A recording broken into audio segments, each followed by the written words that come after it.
You sit down to work, you open your laptop, you're ready to focus.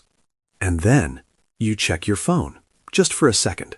One notification, one message, one quick scroll. And suddenly, 30 minutes are gone. This is the silent killer of your focus. And the worst part? Most people don't even realize it's happening. It's not laziness. It's not lack of discipline. It's something called dopamine overload. Every time you get a notification, watch a short video, or scroll endlessly, your brain gets a small reward.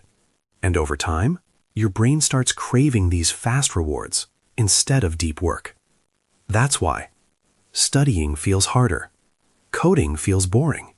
Even watching a full video becomes difficult because your brain is used to instant stimulation.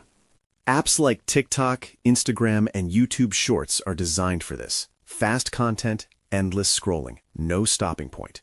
You don't choose to stay, your brain just doesn't want to leave.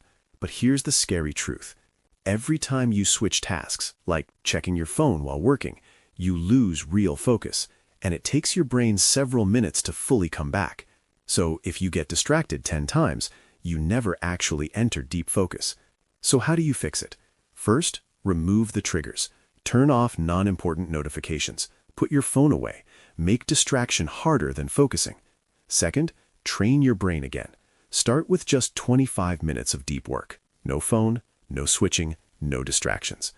This technique is called the Pomodoro technique. Simple, but powerful. Third, embrace boredom.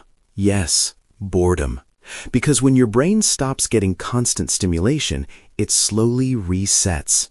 And that's when real focus comes back. Here's the truth. Focus is not something you're born with. It's something you build or destroy every single day. So next time you sit down to work, ask yourself, are you in control or is your attention being controlled? If this hit you, subscribe for more fire and comment focus if you're taking back control today. See you in the next one. Rock it.